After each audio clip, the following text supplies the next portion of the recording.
신재생에너지 사업을 둘러싼 논란이 끊이지 않고 있습니다. 정부가 발전 사업 허가증을 내준 발전소가 주민 반발에 부딪히는 경우가 계속 발생하고 있습니다. 완주 상관저수지에서 붕어 등 물고기 수백 마리가 떼죽음을 당해 전주시가 정확한 폐사 원인을 조사하고 있습니다. 전북에서 AI가 사흘째 발생하지 않아 소강 국면에 접어든 게 아니냐는 관측이 나오고 있습니다.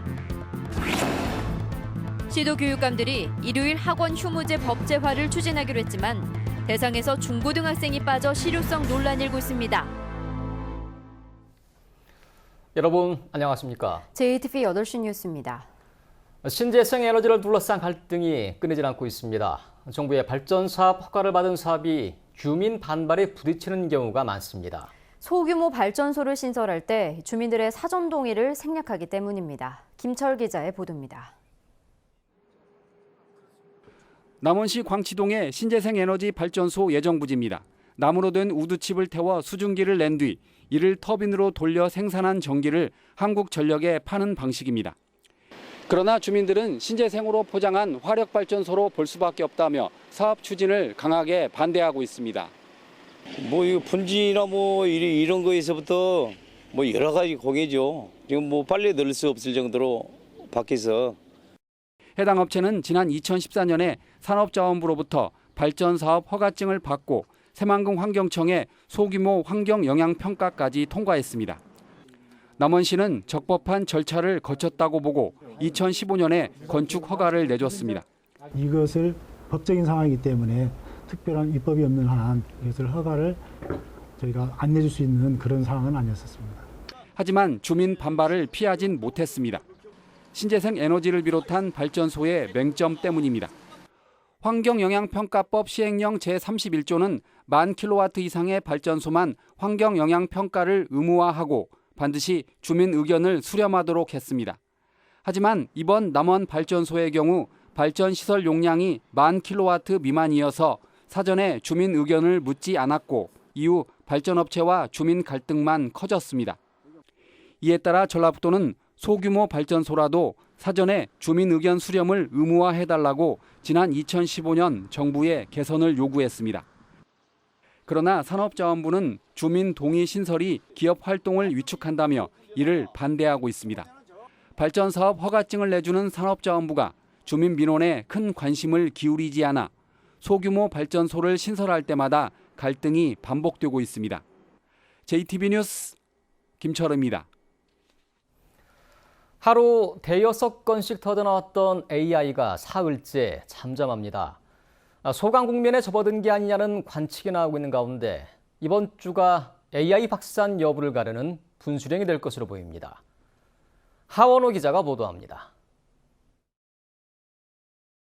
지난 3일 군산 서수 오골개 농장을 시작으로 AI는 들불처럼 번졌습니다. 많게는 하루 17군데씩 불과 엿새 만에 전북에서만 20개 농가가 AI 양성 판정을 받았습니다. 그런데 지난 9일 순창 농가를 마지막으로 사흘째 AI 발생은 물론 의심 신고도 접수되지 않았습니다. AI가 소강 국면에 접어든 게 아니냐는 관측이 조심스럽게 나오고 있습니다. 각 관련된 소규모 농가들도 다 이미 도태가 됐기 때문에 어떤 위험 요소가 없고요. 그다음 이제 기온적으로도 또 날씨가 3도 이상 뜨거워지는 여름철이기 때문에 긴급 재난 문자를 보내 신고를 유도하고 소규모 농가에 대한 가금류 수매가 일정 부분 효과를 거둔 것으로 보입니다. 전라북도는 지금까지 100마리 미만의 가금류를 기르는 소규모 농가 7,200여 곳에서 10만여 마리의 닭과 오리 등을 살처분했습니다. 전북의 AI 발생 농가는 군산과 익산, 전주 등 6개 시군 20곳을 유지하고 있습니다. 방역당국은 이번 주가 AI 추가 확산 여부를 가르는 분수령이 될 것으로 보고 농가 소독과 차단 방역에 온 힘을 쏟고 있습니다. JTB 뉴스 하원호입니다.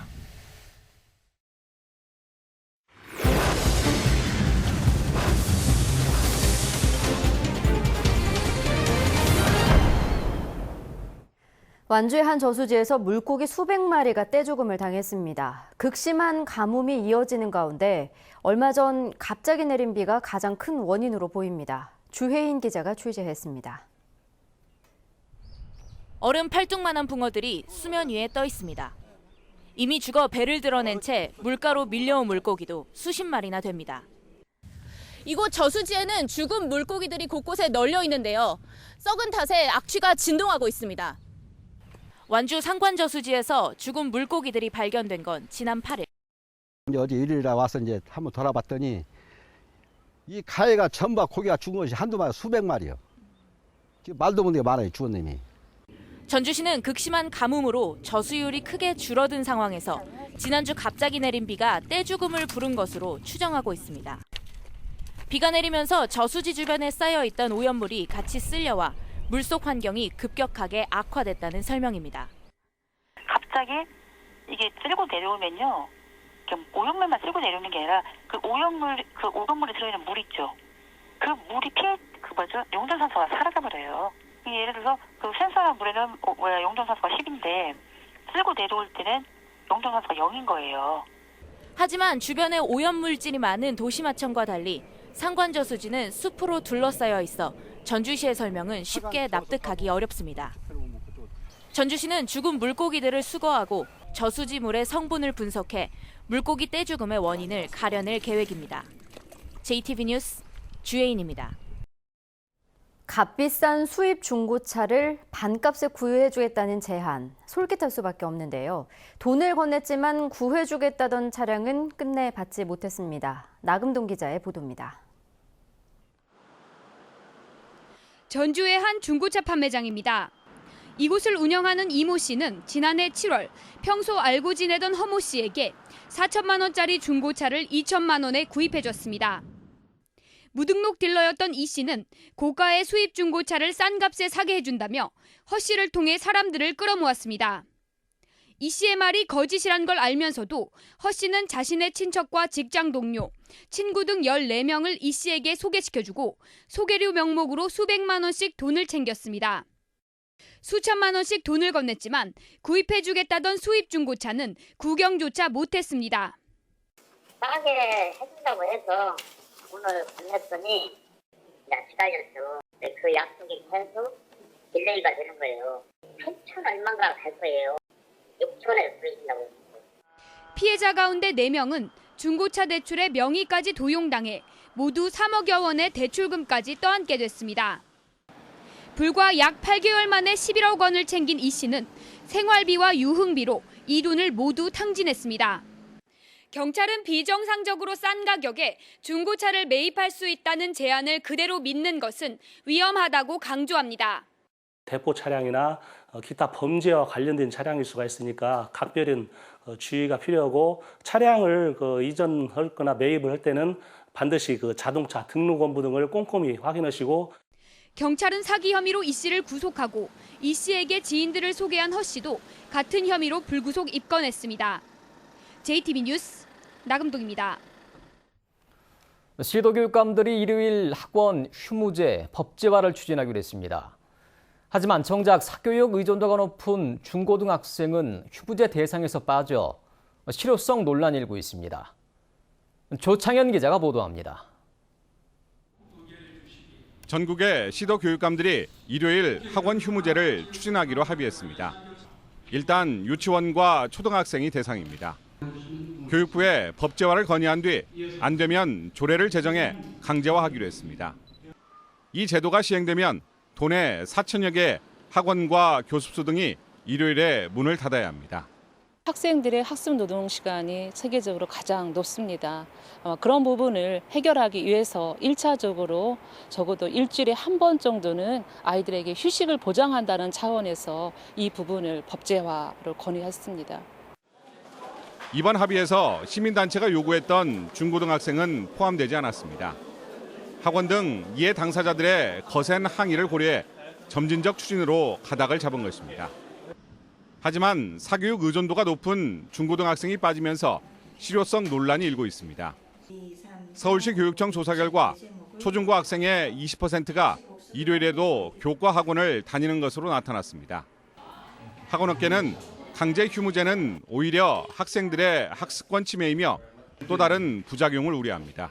학원 일요 휴무제는 사교육비를 감소시키지도 못하고 오히려 풍선 효과를 가져와 가지고 개인과의 사교육 시장 음성화를 초래해내는 본질적인 대처 방안이 아니며 통계청 조사 결과 지난해 우리나라 전체 사교육비는 18조 1천억 원이었으며 학생 1인당 월 평균 사교육비는 25만 6천 원으로 나타났습니다.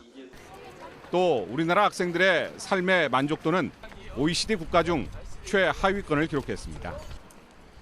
JTB 뉴스 조창인입니다. 6.15 선언 17주년이 다가왔지만 가장 큰 성과물이었던 개성공단은 1년 4개월째 폐쇄돼 있습니다. 국회에서 열린 토론회에선 북한과의 접촉을 확대하면서 단계적으로 공단을 재가동해야 된다는 의견이 나왔습니다. 이승환 기자가 보도합니다. 발제에 나선 북한 대학원대학교 양무진 교수는 개성공단을 재개하지 않고서는 남북관계도 복원될 수 없다고 강조했습니다. 다만 지난 9년 동안 남북 간의 불신이 깊어진 만큼 단계적인 접근법을 제시했습니다. 먼저 8.15 경축사를 통해 문재인 대통령이 공단 재개 의사를 밝힌 뒤 내년에 가능한 업체부터 재가동에 들어가고 3단계로 전면 재가동, 나아가 확대 발전까지 검토하는 방식입니다. 통일부 장관 후보 가운데 한 명으로 꼽히는 양 교수는 개성공단을 처음부터 북핵 문제와 연계해서는 아무런 성과를 거둘 수 없다는 입장입니다. 너무 조급증을 가지지 않고 만나면서 신뢰를 쌓고 신뢰 속에서 접점을 공간을 넓혀가는 그런 지혜가 필요한 것이 아닌가 생각합니다. 공단 폐쇄 이후 죽지 못해 살았다는 입주업체 관계자들은 조속한 재가동을 희망했습니다. 앞으로 먼 훗날에 우리나라가 통일되는데 큰 기여도 해야 되고 그리고 경제적으로도 이렇게 큰 힘이 될 겁니다. 그래서 꼭 재개가 됐으면 좋겠습니다. 토론회를 마련한 조배수 의원은 개성공단이 이념이 충돌하는 곳이 아니라 평화와 이익을 만들어내는 곳이라고 말했습니다. 개성공단의 그 중요성을 알리고 다시 한번 빠르게 재가동하는 그런 계기를 만들기 위해서 이런 토론회를 개최를 했습니다. 개성공단이 지난해 2월 10일에 전격 폐쇄됐으니까 어느덧 1년 4개월이나 지난 상황. 북에 있던 미사일 발사로 상황은 더욱 엄중해졌지만 남과 북 양측의 상징성과 실익이 가장 크다는 점에서 개성공단 재개를 위한 논의가 한층 더 구체화할 것으로 보입니다. JTB 뉴스 이승환입니다. 전라북도와 14개 시군의 공공건물 유지관리 비용이 연간 1,500억 원에 이른 것으로 나타났습니다. 전북도의회 장학수 의원의 조사 결과 전라북도 자치단체의 공공건축물은 4,847동으로 지난해 유지관리를 위한 2천여 명의 인건비와 시설보수 비용으로 1,496억 원을 지출했습니다. 장학수 의원은 재정이 넉넉하지도 않은 자치단체들이 지나치게 많은 공공건물을 지으면서 자주재원의 16%를 유지비용에 쓰고 있다며 공공건물을 신축하기 전에 철저한 타당성 조사를 주문했습니다. 서남대 인수 대상자 결정이 오는 7월 말로 또다시 미뤄질 것으로 보입니다. 교육부는 오는 26일 열리는 사학분쟁조정위원회에 서남대 인수 대상자 결정 안건을 올리기 어려울 것으로 보인다고 밝혔습니다. 이는 우선 협상자로 선정된 서울시립대와 삼육대에 인수를 위해 제출한 자료를 보완하는 데 3주 이상 시간을 준다는 이유 때문입니다. 여기에 새로운 교육부 장관의 인선이 늦어지는 것도 서남대 인수 대상자를 결정하지 못하는 원인으로 거론되고 있습니다. 지난해 매출액 기준 1,000대 기업 가운데 전북에 본사를 둔 곳은 모두 14개인 것으로 나타났습니다. 전주 상공회의소는 한 해 전과 비교해 2개 업체가 천위권 밖으로 밀려나고 일진 머티리얼즈와 페이퍼코리아 등 6개사가 새로 진입했다고 밝혔습니다. 하지만 전국 1,000대 기업 가운데 전라북도 업체의 매출 비중은 0.4%에 불과해 기업의 지방 이전에 대한 정부의 정책 개발이 필요하다고 말했습니다.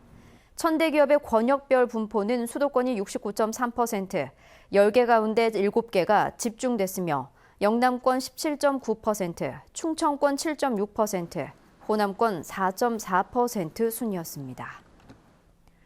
전북대병원이 조만간 가습기 살균제 피해 조사와 판정 업무를 시작합니다. 이에 따라 그동안 피해 조사를 위해 전남대병원을 방문해야 했던 전북 피해 접수자들의 불편이 상당 부분 사라질 것으로 보입니다.